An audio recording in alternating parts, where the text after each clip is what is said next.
Hey everyone. I hope everyone is doing good and taking good care of themselves. So, today I'm honored to welcome Dr. James B. Glattfelder. He's a physicist, complexity researcher, and philosopher of reality. With a PhD in complex systems, Dr. Glattfelder has devoted his work to understanding how information, emergence, and consciousness form the blueprint of this entire cosmos. His acclaimed books, Information, Consciousness, Reality, and the Sapient Cosmos, challenge us to rethink what it means to exist. Dr. Glattfelder, is truly a privilege to have you on the channel. Welcome, Dr. Glattfelder. Sarah, thanks for having me, and please call me James. Okay, cool. Thank you so much, James. Let's start rolling.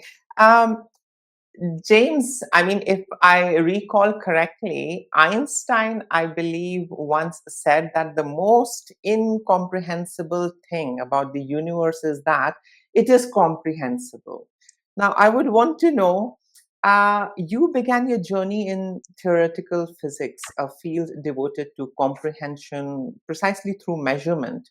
What first led you to explore consciousness and metaphysics? I mean, was there a point where scientific explanations felt incomplete and inadequate and not sufficient? What was it like, James? Yeah, to start off, it's this amazing coincidence that mathematics is like the blueprint of reality and lets us decode reality. And actually, was I'm sure maybe Einstein also had something to say about that, but one of the most visible physicists to talk about that was Eugene Wigner, who in the 60s wrote the essay the unreasonable effectiveness of mathematics in the natural sciences. And he called it unreasonable effectiveness. And I think he used the word miracle like 5 times in the essay. Like, why should these formal structures we come up with in our minds, which you can think of when you're in a dark room, why should this map with the structure of how the universe emerges? And that was sort of my entry to studying physics, because I thought this is amazing. You can decode reality and how reality works. And only, yeah, after studying physics, and then later on sort of moving into complexity science, I kind of realized that, I mean, physics is great, but it kind of omits a very important part, and that's life and consciousness.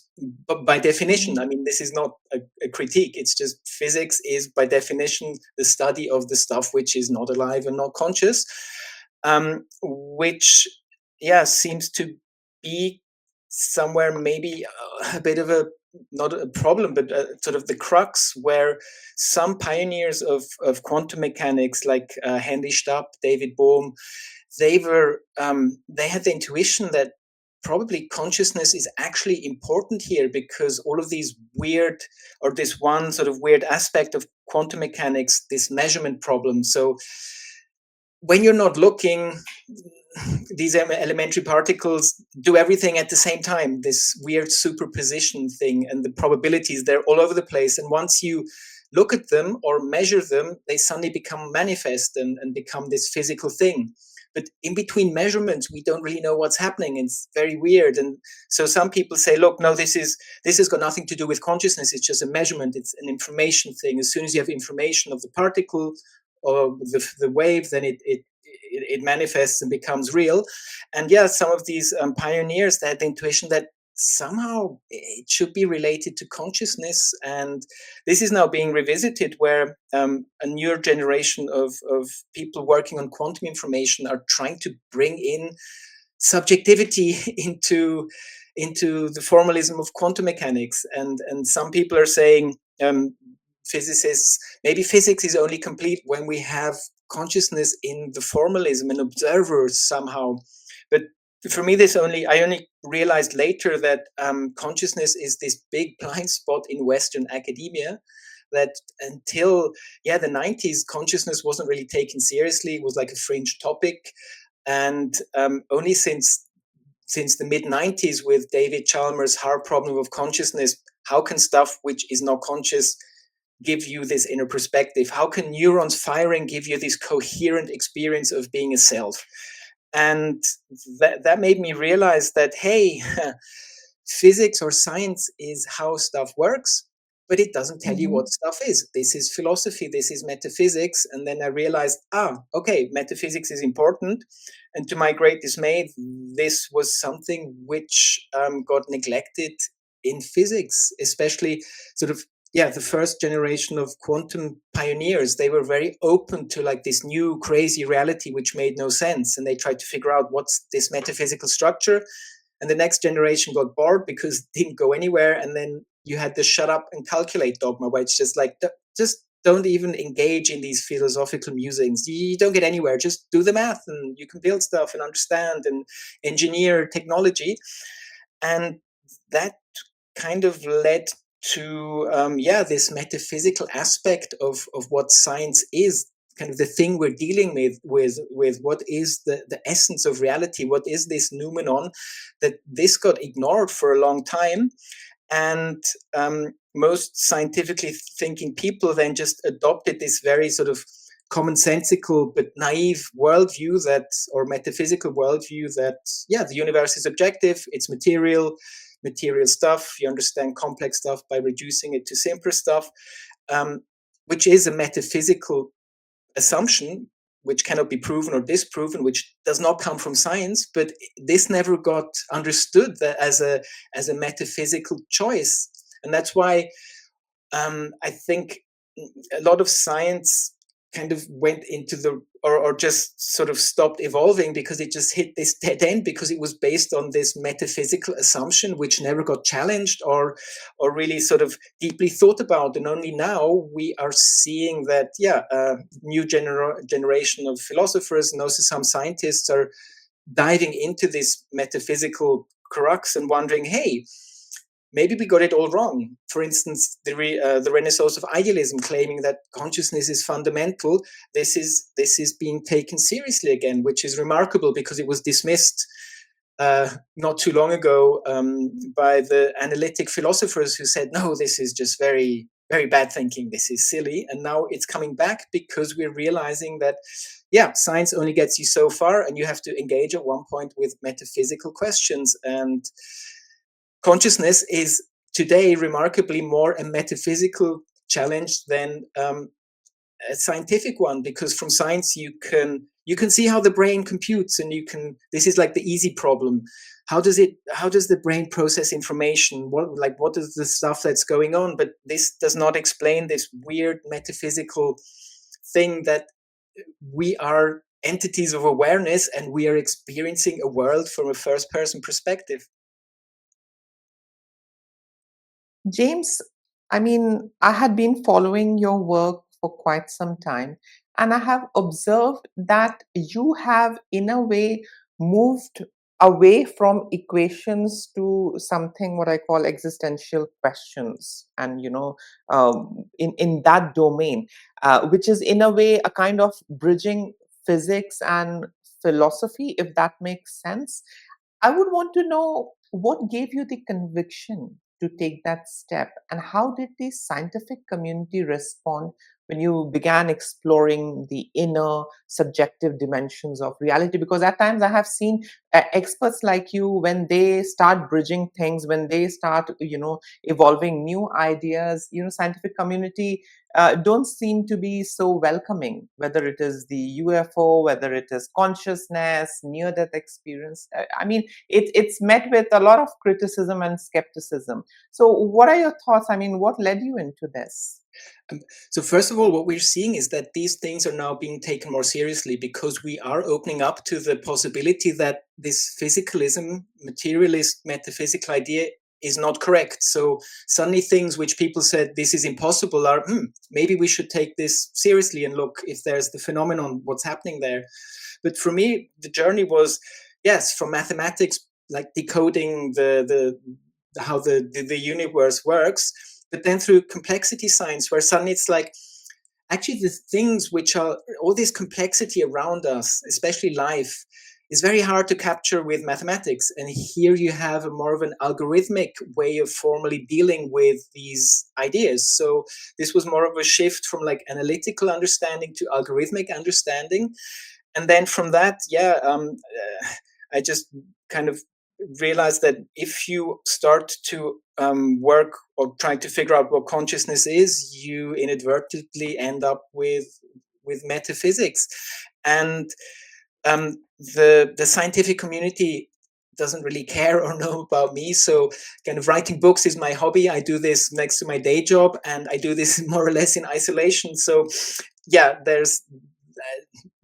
I haven't really sort of engaged with sort of any scientific community there. So this is more of a hobby from my side, where I try and like rigorously just sort of tell a story of the things I see that are happening, and I reference. I mean, these are what I write about. Most of it isn't like my ideas or my theories. I'm just explaining like what some people have been thinking about, some very deep thinkers, and sort of connecting the dots and saying, look, if we take these people seriously, this points in a very interesting direction. And that's sort of the goal of my writing, that I try and sort of bring to a lay audience kind of these paradigm shifts which seem to be happening and which are maybe less visible still at the moment. For instance, that information seems to be the best building block for the physical universe, and that there's this information theoretic paradigm shift going on in physics, or idealism in the philosophy of mind, that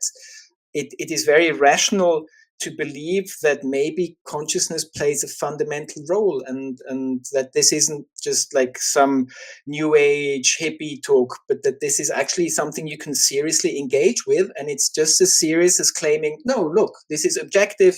The world is out there when no one looks, and complex stuff is made out of simple stuff, so you can reduce it. This is sort of, yeah, my journey there. Mhm. James, in information, consciousness, and reality, you strongly, present information as the bedrock of existence. I would want to know, how do you define information in this ontological sense, and what makes it a more coherent foundation than matter or energy? So I would claim it's the bedrock of physical reality, which in an idealist metaphysical context means that there is still the level of transcendental consciousness below that universal consciousness, which is not bound by space and time. So information would be the building block of the physical universe. And this started with Carl von Weizsäcker, who was a big and eminent German physicist of the last century, who started to think of physics not as elementary particles, but as bits of information. He called it UR, kind of this informational, this digital informational aspect. And then later on, actually, like 10 or 20 years later, John Wheeler then famously came up with It from Bit, where he had the same idea that we shouldn't think of reality being made up of physical stuff, because we know it's not true. If all our quantum experiments are telling us that what's happening is there's this intangible, incoherent, illogical level of reality, and claiming that these are like entities of physical matter makes no real sense, because the formal description is an electron is an excitation in a quantum field.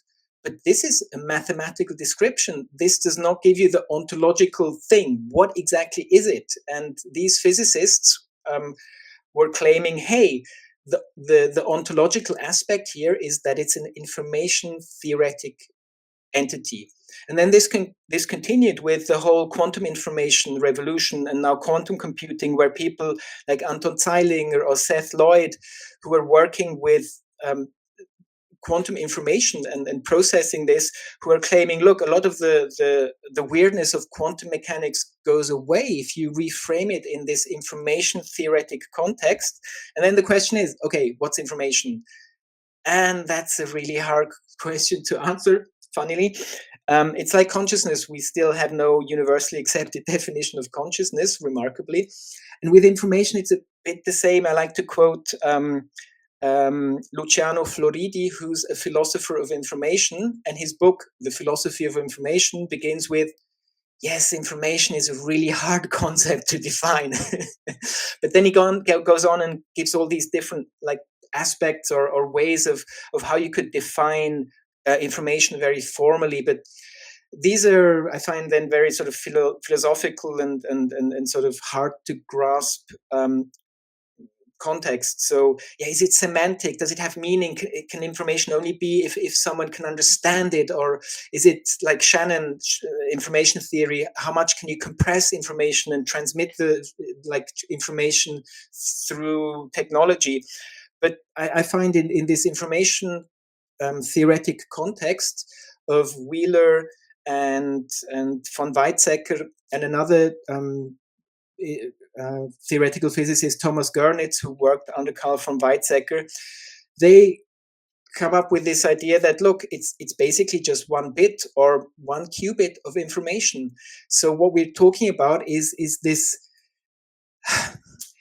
can you encode one bit of information in this, whatever it is, elementary particle? And that's the thing that matters most. So it's kind of an operational definition, which says that, look, in Wheeler's kind of view of things, if you make a measurement in nature, what you're doing, you're interrogating nature and you're asking her yes or no questions. And a bit is an answer to a yes or no question. And this seems to be the sort of the best way to somehow rationally wrap your head around what information fundamentally means. But then you can, sort of continue and say, maybe information has already this inner dimension to it, that it's linked to this sort of universal level of consciousness. And then you have Federico Fagin, who is a computer scientist, and he was responsible, I think, for one of the first commercial chips to be produced. And he had a mystical experience at one point, and since then he became an idealist, or he adopted an idealist philosophy. And he was wondering if qubits cannot, or if quantum fields aren't actually fields of consciousness in some sense. So you sort of have this bridge of very sort of serious and sober physicists who wonder if there's more going on, or Erwin Laszlo, a systems theorist, who was wondering if the quantum vacuum, which is a weird place because it's actually not empty, it's full of energy, and the closer you look, the wilder it gets, and you have this quantum foam, as Wheeler coined it. And he was wondering, Laszlo, maybe this is the Akashic field, coming back to this, I think it's a Vedic and also a shaman concept of this informational field, which is like transcendental, but consciousness can tap into it and download information. And Erwin Laszlo, who has published many books and articles in peer-reviewed journals, he's a scientist. He wrote the book, the Akashic Field, and wondering if this is somehow linked to quantum information. Or Federico Fagin, who's wondering if qubits are somehow linked to consciousness, which Thomas Gernitz was also wondering. So there seems to be sort of a small clique of physicists who are revisiting this idea that somehow information is a very fundamental concept for physical universe, and somehow consciousness seems to be an extra. It's something from the outside, something that you have to presuppose, because this then is the ontological ground. Mm-hmm. James, in your framework, it seems that information and consciousness are inseparable. Now, I would want to know, do you see consciousness as something that is emerging from, informational complexity, or as the inherent property through which information itself becomes self-aware? What are your thoughts, James? So again, following like other philosophers, it seems to be that consciousness is, or this field of transcendental consciousness, cosmic consciousness, what in the Vedas is called Brahman. This notion of it's like it's something outside of the constraints of space and time. But once this actualizes or materializes, what seems to be happening, and this maybe is happening at exactly this quantum threshold. So quantum physics seems to be at the point where we transition from like the physical to this transcendental realm of pure abstraction, where um, yeah, elementary part or quantum particles, this superposition means it's like an infinite potentiality, but once you observe it, it becomes one thing. So that seems to be at the threshold of what's happening here, that somehow information emerges out of this universal field. And this was something that Werner Heisenberg was thinking about deeply, which for some reason not many philosophers of science or physicists really discuss often, where he was talking about this the entelechy, this concept of Aristotle, how potentiality becomes actualized. And he thought this is very, very important for what's happening here, sort of at the quantum level of reality. And sort of in the way I sort of put this together, all these different ideas, and I call it syncretic idealism, where syncretic means you're just taking a bunch of different stuff and throwing it together. Sort of the process is that, yeah, this universal field, which has no attributes because it's universal. There is nothing to it which allows it to have any qualities. So that's when the field sort of materializes and gives rise to this physical universe, which is characterized by these dualities, by left and right, good and bad, and that it uses information to weave this fabric of space, time, and matter. And then you can understand sort of the evolution of how complexity increases within sort of a computational framework.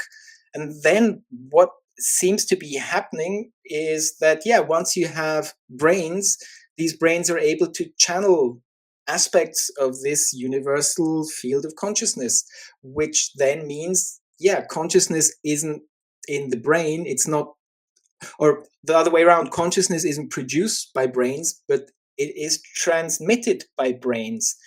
And yeah, this is sort of the idealist view on these things. And the question is, yeah, but that doesn't make much sense because we know consciousness is in the brain.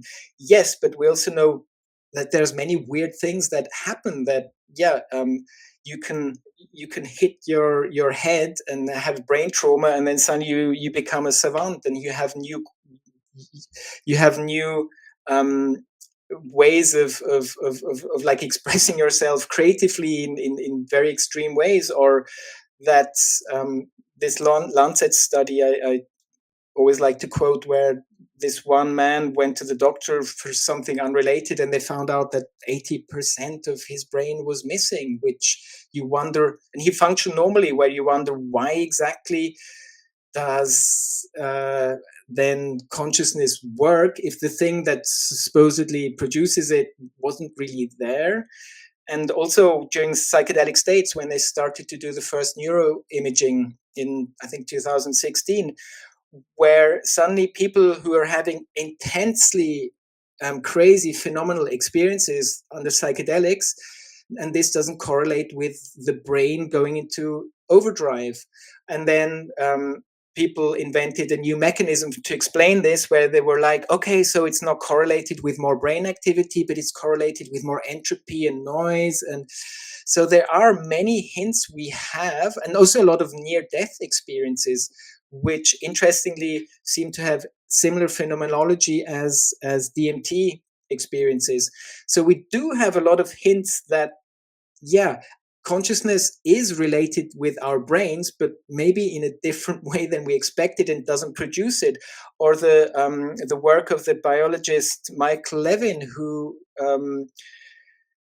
showed that flatworms, this one, I think planaria they're called, so you can cut them up and they regrow back, and even their heads with, so they don't have many neurons, but they have neurons and brain, and so you can cut off the head and they regrow it within 2 weeks.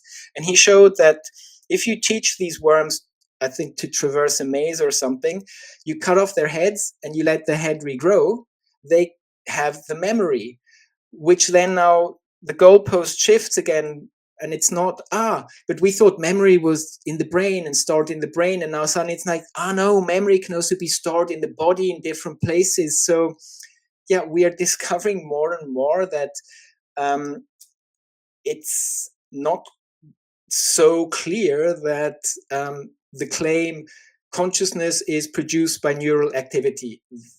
This is something we observe, and that you have these neural correlates of experience and stuff like that. But this doesn't seem to be the end of story. Mhm. I really, got fascinated, with your work, because I personally had two NDE experiences in my life and multiple out of body experiences. And ever since, I restarted my study, and, there is a hell lot of questions that I have that I am seeking answers to. And, it's the universe's way of helping me, get the answers, by making me come across people like you who are in the search and the quest and exploring these topics. Um, I personally feel, James, that definitely there is a kind of a field out there, and our brains are like receiver. NDE or psychedelic, it creates a kind of a porosity in that brain, in our state, and that's how we are able to access that field or consciousness. Because after my NDEs, I have a lot of flashbacks of lives that, I mean, I'm not aware whether I have lived or not, and that really scares me at times. I mean, I see myself as an army veteran in one life, then as something else in the other three, that I recall. And a lot of weird things happened ever since maybe I crossed over, or there was this rip in the veil, if that makes sense. And this curiosity did spark in me what the hell consciousness is. I mean, is it local? Is it out there? I mean, what is it, and what is exactly happening with us? I mean, are we, something which is, a residue of that, supreme consciousness that is there? Or, I mean, do we go and reunite with that, supreme consciousness, that state? I mean, I do have a lot of questions, when it comes to consciousness. Now, coming back to, your expertise, I have observed, James, your background in complexity science shows that order can emerge from chaos. And I have seen you talk about it as well. I would want to know, could consciousness be the universe's way of achieving a kind of self organization, a kind of awareness arising naturally from informational coherence, if I may say? What are your thoughts?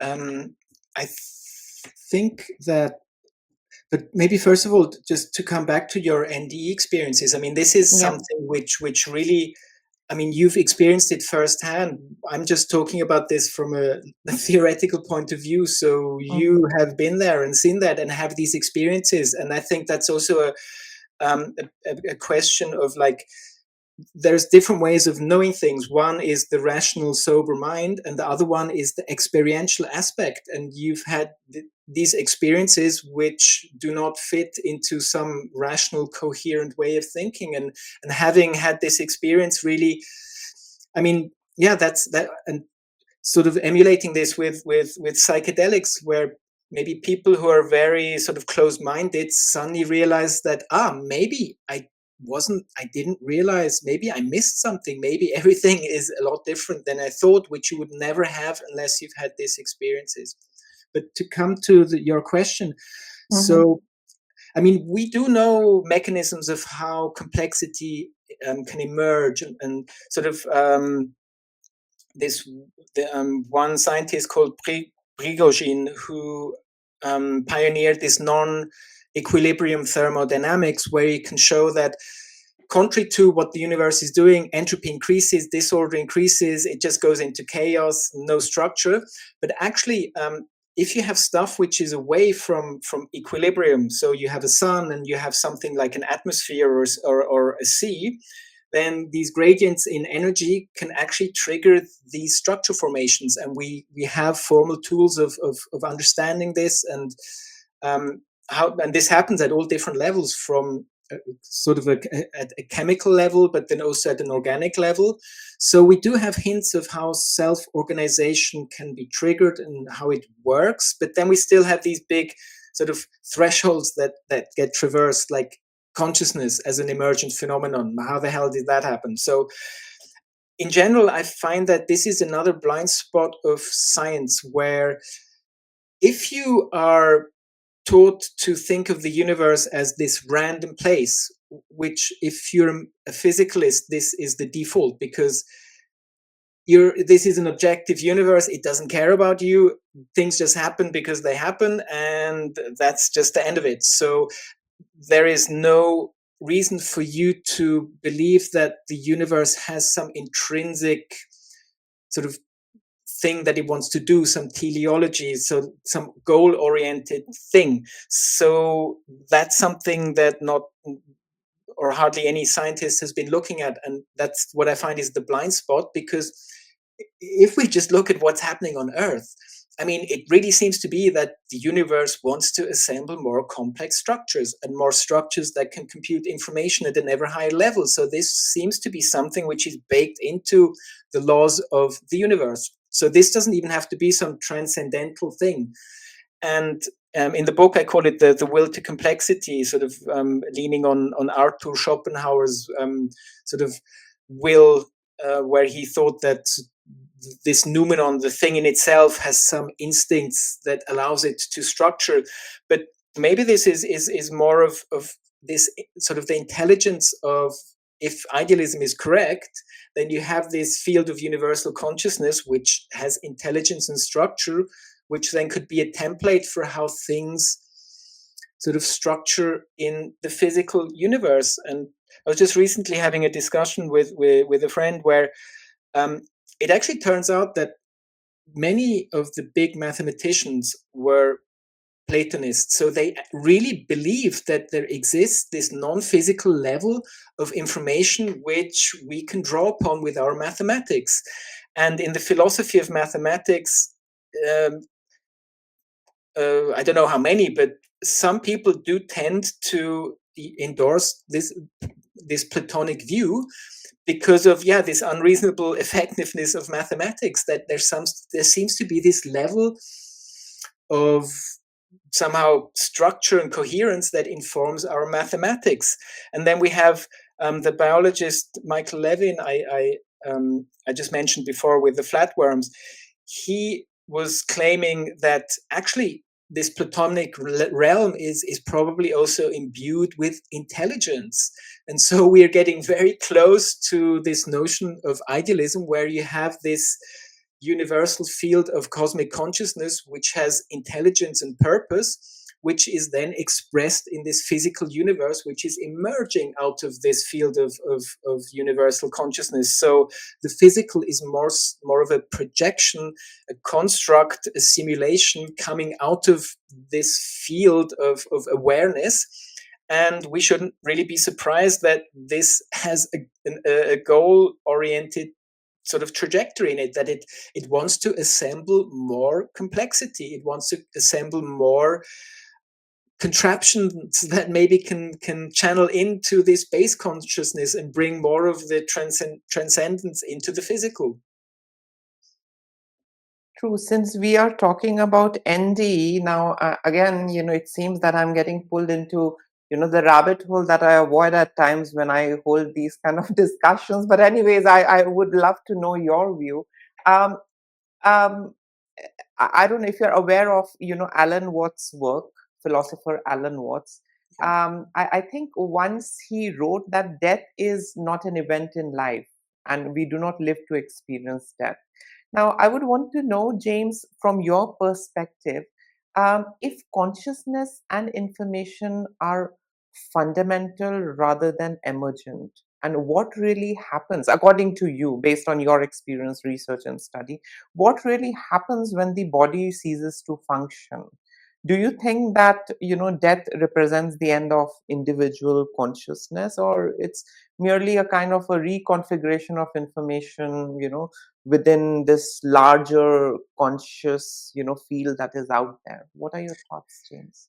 I like what Bernardo Castro has to say about these things. So he's an idealist philosopher of mind. He started off as a Mm-hmm. computer scientist, worked in CERN, PhD in computer science, and then he switched to the philosophy of mind and became a very vocal defender of idealism. He has his own version called Analytic Idealism, has written many books about it.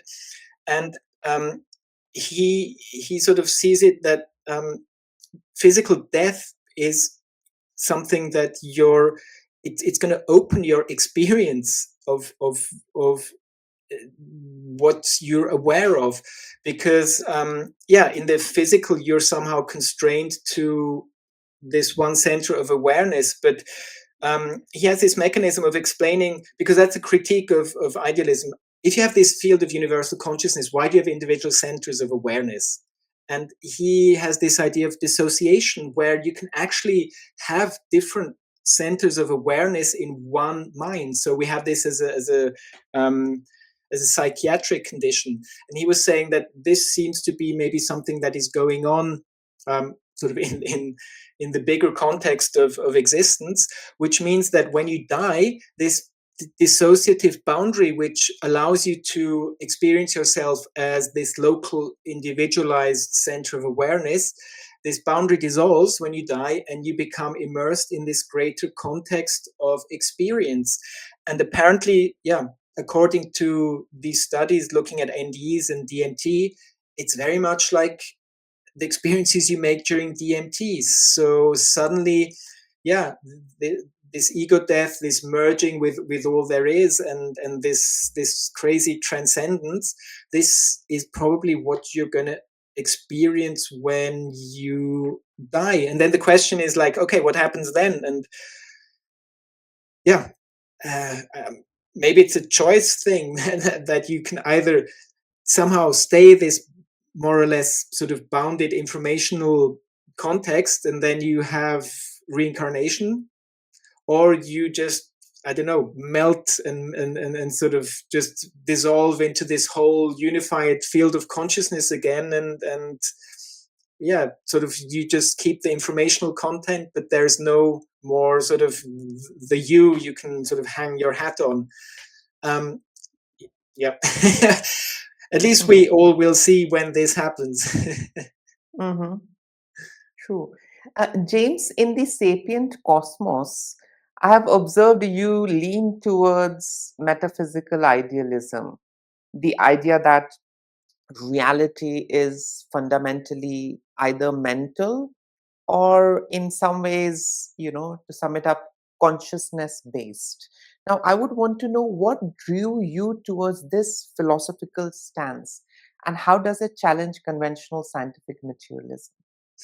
I mean, I always had this intuition somehow that consciousness is a bigger deal. And for the book Information Consciousness Reality in 2016, I was getting close to idealism, but I wasn't quite there yet. But I was kind of sort of presenting panpsychist ideas, where panpsychism says, look, the universe is physical, but every elementary particle also has a little bit of consciousness. So consciousness is distributed everywhere. And this integrated information theory from the neuroscientists, which was saying, if you have like information being computed and integrated, then this probably leads to this inner perspective emerging. And that's where I ended the Information Consciousness Reality book. And then afterwards, I started to read Bernardo Castro's books. And that then clicked for me that idealism, that's exactly what I was looking for, what I kind of intrinsically felt or resonated with me. And sort of then also reading other idealist philosophers, contemporary ones like Miri al-Bahari in Australia, who has her version of perennial idealism, which draws on the wisdom of the mystics. And so the challenge there is that a lot of things which are impossible in a universe which is physical suddenly become a no-brainer. Things like telepathy, because of course it's all consciousness, or this unreasonable effectiveness of mathematics. Well, of course, because the inner and the outer structure, they're from the same substrate, so there is a mapping between our thoughts and the outer thoughts. And yeah, things like synchronicities, Carl Gustav Jung, that it's not random, that there maybe is this other causal layer, which is informing the things that happen in the universe, which he discussed with Wolfgang Pauli, the theoretical physicist, and Pauli took this very seriously. So all these things start to become possible. And yeah, conventionally scientists said no, this cannot be. So we never really had a confirmation that telepathy really works, but it never really went away. So in the peer reviewed literature, it's always like very close to be like it somehow doesn't go away, or the effect is always there or pops up again, and it never can really be debunked, because apparently this is something which is there. And for me, sort of, okay, you can say, but these are metaphysical discussions, so they lead nowhere, so why bother with them? But I believe with idealism there's actually an empirical aspect to it, because it turns out that all the people who knew how to modulate, change their consciousness, they all make experiences and have made experiences of this idealist metaphysical structure. And I call them the masters of consciousness. These are the shamans, the mystics, the meditators, and the psychonauts. So, using trance or meditation or psychedelics or even pain, you can shift your consciousness, and you start to be able to sort of teleport your consciousness into places which are not constrained by space and time. You suddenly access these apparent realms of existence which are not in space and time. And for like psychedelics and DMT, these realms are inhabited by seemingly other centers of awareness, of intelligent beings which you can communicate with. So for me, this hints at this possibility of empirical metaphysics. And this is something which now, with the psychedelic renaissance, we now have the philosophy of psychedelics, where philosophers are saying, look, how can we study consciousness if we ignore these most crazy experiences within consciousness? And we now have philosophers of psychedelics who themselves are psychonauts, or who have made these experiences. And up to now, it was like everything these people are telling us, these masters of consciousness, those are just hallucinations. In the worst case, they're deluded hallucinations. But now people are starting to wonder, hey, what if these are real experiences as sober waking consciousness? What if we're living in a transcendental multiverse, and the thing that we're stuck in by default, this sober waking consciousness, this physical universe, is just one slice. But by tweaking your consciousness, you can start to explore all these other planes of existence. And this is what the shamans, the mystics, the meditators, and the psychonauts have been telling us since the dawning of the human mind. And most cultures have also always known about this, except the Western mind, which was very fixated in going outwards, in decoding the outside, and never really bothered to look inside and see what dimensions of existence or reality can be found within your own consciousness. And this is something which is slowly now happening in the West with scientists and philosophers, that they are now starting to take this phenomenal dimension of existence seriously. And that's why now idealism is becoming a thing to discuss, because this is exactly what people who are making these experiences and always have are talking about. So we should take this seriously if it's something that is reproducible and stable. That's very true, James. I mean, I have also observed that the Western model of mind is very boxed and closed, and it's not porous. It's very fixed and rigid. There is no scope of change. But I mean, over a period of time, I see a lot of changes are happening. And a couple of days back, I was speaking to one of my friend who's researching on biophotons. I don't know if you're familiar with this term. And he is explaining, and he has also written about it, that our body also has this energy field, and it emits biophotons. So it's not just mind and spirit. There is something in between also. And definitely there are a lot of research that is happening. um, James, you mentioned Carl Jung. To tell you, Carl Jung's work really, created a deep impact on my psyche. I mean, it has helped me evolve. I have learned a great deal of things, and my favorite, is his Novus Libre, the Red Book, or Libre Novus. I don't know, whatever the order is. Have you read that by any chance? I have it here, but I haven't read it. Oh, wow. Okay. That's amazing. Now, since we are on, we are talking about Jung, I want to quote him. Jung, once said that psyche and matter are two different aspects of one and the same thing. Now, James, from a psychotherapeutic perspective, I see this, reflected in how perception shapes our experience. I mean, what are your thoughts? How does your informational model of reality align with Jung's vision of a cosmos that mirrors the psyche? I mean, that would be sort of this purpose-driven evolution of the universe, that it has purpose and structure, and that this is really something that many people keep experiencing, but because they're taught to think in this paradigm of physicalism, they have to discard it, because how can this be? The universe doesn't have any purpose or any meaning. That you're just projecting meaning.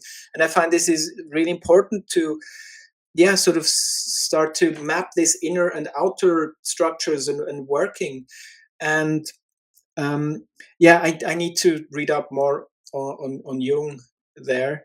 But just coming Mhm, back to your the biophoton. So this is again, I'm a big fan of Michael Levin, because his team figured out that there is this electrical field that informs how our body is shaped, how long your fingers mhm, grow, like all these structures. And um, and this is again something physical. This is some information. It seems to be like an informational template which gives organisms a blueprint of how to evolve and how to grow and when to stop growing.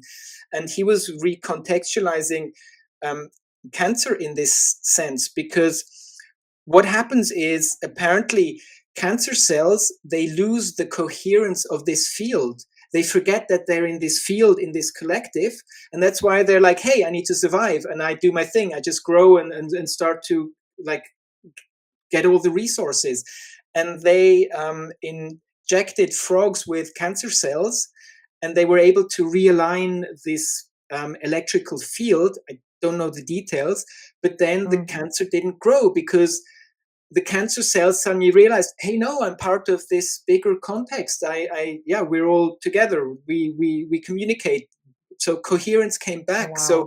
cancer is a somehow a decoherence, where individual cells suddenly start to panic and think, hey, I'm on my own, and the whole organism it's in is seen as foreign and alien, and something you have to sort of compete with for resources.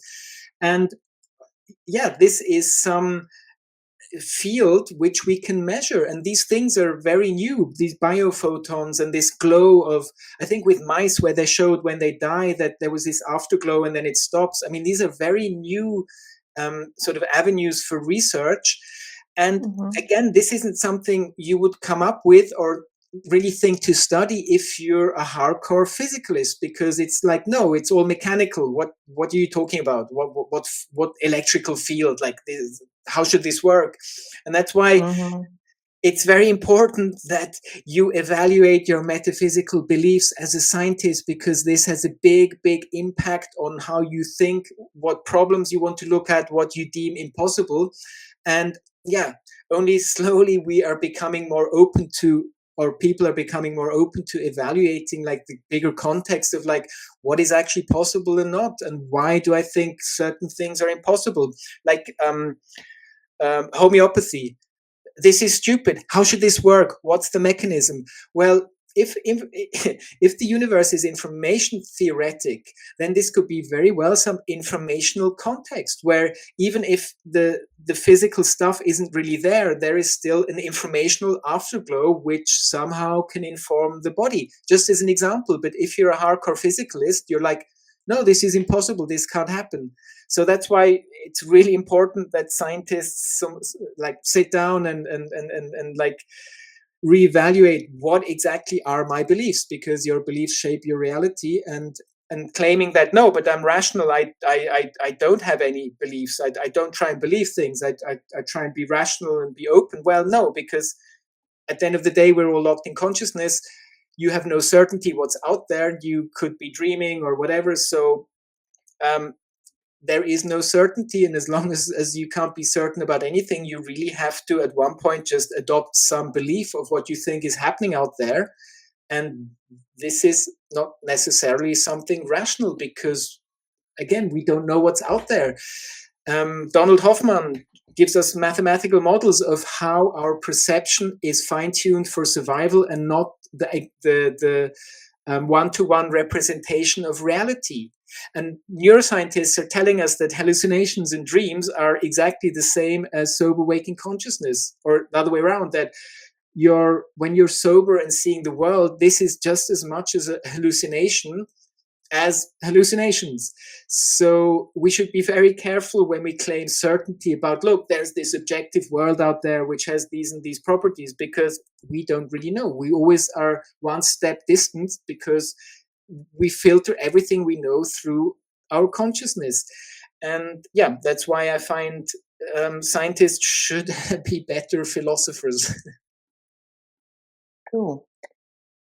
James, there are a lot of skeptics out there, and they argue that consciousness is simply a kind of a byproduct of brain activity. I mean, there's huge lot of them. I mean, healthy skepticism is good, but I mean, I don't like the reductionist view.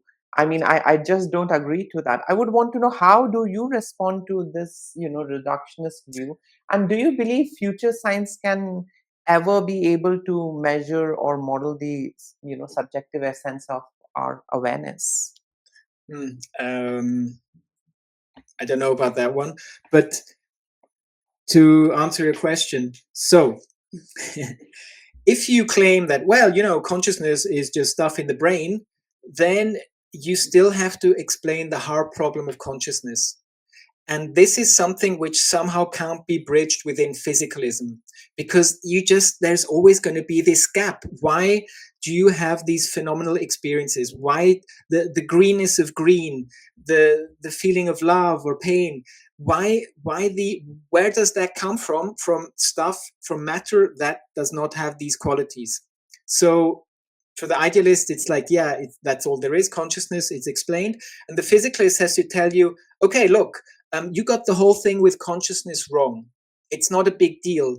It's an epiphenomenon. It's a byproduct, as you say, of brain activity. It's not the main thing. You don't have free will. So basically, you have to demote the only thing you know for certain, that your consciousness, and that you're having a conscious experience of something, and recontextualize that as an illusion, and that it's not something that's real, which I find is a very bizarre position. So the physicalists start off as rational, sort of from a very rational perspective, saying, look, of course, neurons firing in the brain. But then when confronted with the hard problem, they have to start to tell you very weird stories about how your consciousness isn't what you think it is, and it's more of an illusion.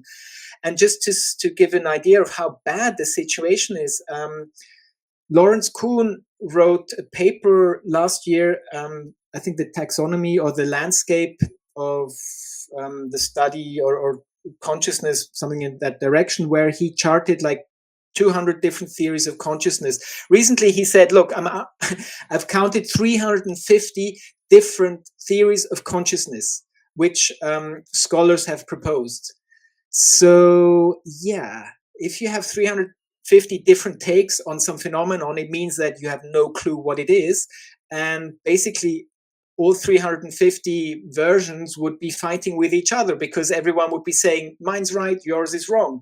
And you have 350 of them. So, this tells you how bad the situation is or how far away we are from academically, rationally understanding consciousness. And I mean, I hope that maybe if we're opening ourselves up and sort of considering more radical metaphysical ideas like idealism, that one day we maybe be able to, or someone will be able to think of an experiment or some aspect which would then sort of really, yeah, get us ahead and really give us new insights, and especially in science and physics, because theoretical physics or the foundations of physics hasn't done much in the last 30 years. It's kind of been stuck. We never managed to merge quantum mechanics and general relativity. String theory, which supposedly should do that, gave us a lot of amazing math, but it hasn't given us anything tangible, anything empirical, and people are now starting to wonder if it's actually worth spending 30 years doing that. And I believe that a reason fundamental physics got stuck is because 99% of the people doing it up to now were in this very constrained metaphysical cage and thinking, which again is really going to impact your work and how you do and think about physics. And now this is loosening up, and yeah, we have people who are trying to interpret quantum mechanics with more sort of observer centric things like cubism or all these different um, attempts which are happening now. And maybe this suddenly allows us to stumble upon something crazy which we never thought was there because no one thought to be looking in that direction. Mhm. Now I have something, tricky to ask you, James. And before I ask that question, I would like to quote what Einstein once said. Einstein spoke of a cosmic religious feeling, which is, not tied to any kind of a dogma, but, to awe at the rational order and, the mystery of the universe. I would want to know, in your framework where information and consciousness, forms the basis of existence, is there room for what we might call God? And do you see divinity as an emergent metaphor, a higher intelligence that is out there, or the informational consciousness of the cosmos itself? What are your thoughts? I mean, first of all, I think the term God is really problematic because it tries to describe something extremely transcendental. So it tries to give one Mm-hmm. label to something which is actually not expressible in language. Again, this, I mean, for instance, the mystics in the Abrahamic traditions, they all had this experiential sort of access to God and divinity. And I believe just the label God, and with all the historic kind of baggage that comes with it, is a really kind of, yeah, it's a bad concept. But what I do believe is that this universal consciousness, it seems to have sort of the attributes of intelligence and love. So that's sort of that's the divine, that's the thing. And I like to also quote Christopher Bache, the philosopher of religion, who for 20 years did, I know, yeah, for 20 years he did 73 high dose LSD sessions and wrote the book LSD and the Mind of the Universe, Oh, Diamonds of yes. Heaven. Mm-hmm, mm-hmm, mm-hmm. And he describes at the end of the book, because in the beginning he goes through like the ocean of suffering, and it's like it's just what he put himself through is unimaginable, because 500 to 600 micrograms of LSD is just insane. But towards the end of the book, he was um, going so deeply into this transcendental structure, and he was explaining how this journey worked, how it seemed to be orchestrated, and because he was practicing, he could go deeper and deeper and deeper and still be coherent and have memories when he came back. And at one point he touched this luminosity, he called it, this diamond luminosity. But he realized that this continues. This is just like one sort of first stop, but this was just so blissful, and he called it my beloved.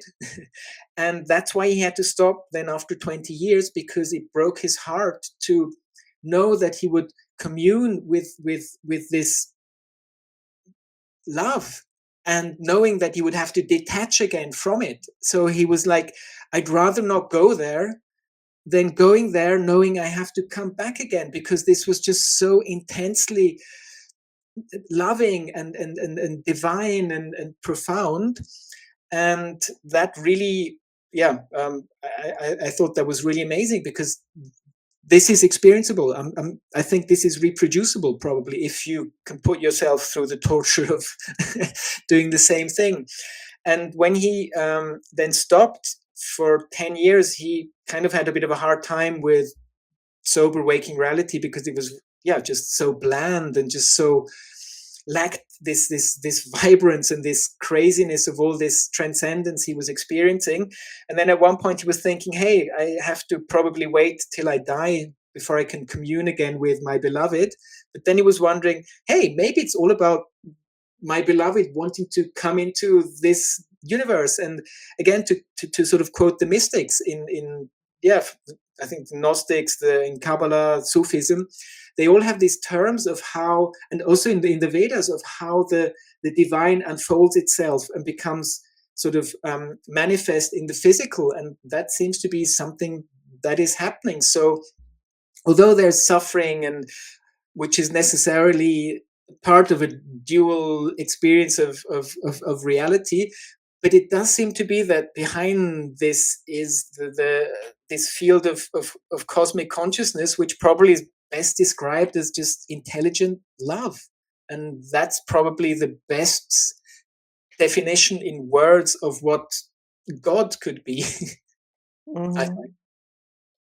True. Now, since you mentioned suffering, now I have a question related to meaning, suffering, and integration. And before I ask this question, I would like to, quote Friedrich Nietzsche. I think it was from his work, Thus Spake Zarathustra. I mean, there are various, chapters in that book, from the death of the god to the tarantula and, marketplace. I mean, it is a fabulous piece. And in that book, I don't remember the chapter precisely, but if I'm recalling it correctly, he has written somewhere that to live is to suffer, and to survive is to find meaning in that suffering. Now, I would want to know, James, within an informational universe, could suffering be understood as a kind of a disruption in the coherence of information?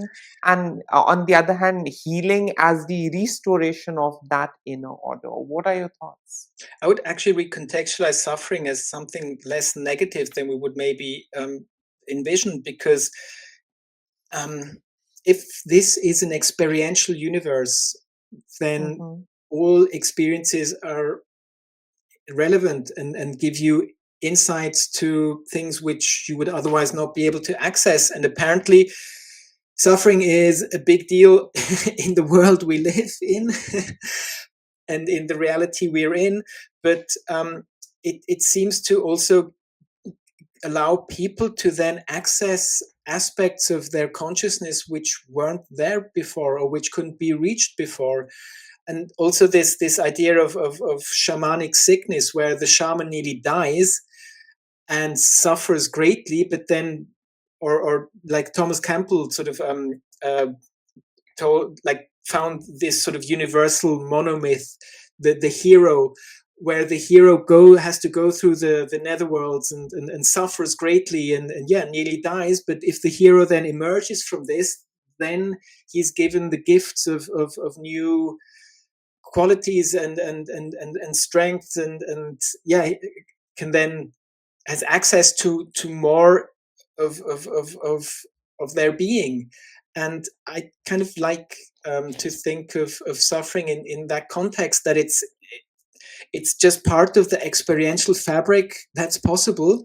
And although it seems to be something negative while you're having it, it can open doors to very positive aspects which otherwise cannot be reached. So yeah, how do you categorize that? I don't know.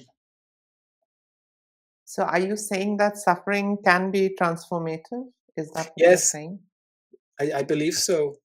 And especially if you realize that suffering is something which you can use and transform and somehow be able to work with. Because I mean, somehow we all want to be happy and strive for happiness. That's our intrinsic sort of thing to do. But few people realize that happiness is something which you can also cultivate. And I don't know, for instance, the Tibetan monks who were imprisoned when the Chinese regime took over. And in an interview, one of the monks was saying, um, "Yeah, it was. I had a hard time, and it was bad being tortured, but this was just things happening on the outside. My inner sense of happiness was not touched because this is, yeah.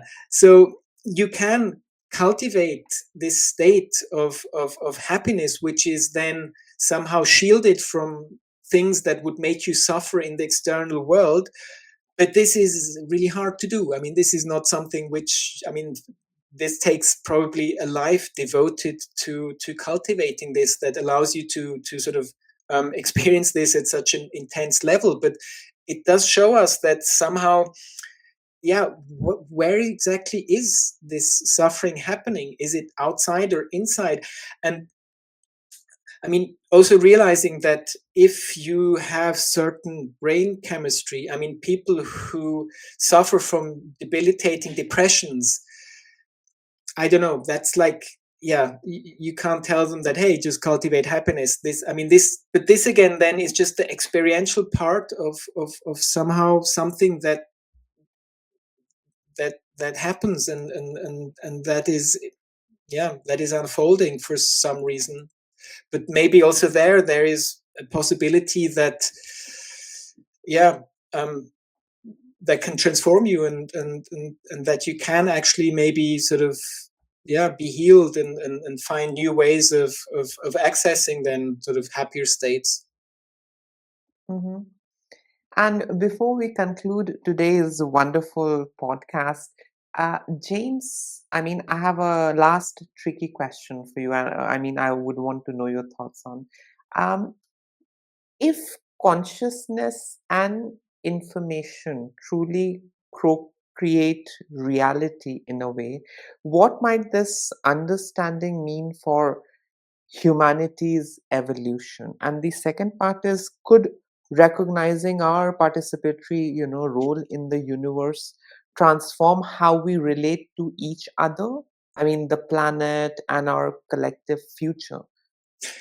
Yes, because I believe one of the big problems today is that we really buy this illusion of being individuals, and just realizing that there's this profound connection that we're all embedded in, that we actually share the same, yeah, we're part of this greater context, and just realize that we are not just individuals like fighting for survival, but that we are sort of expressions of the same thing.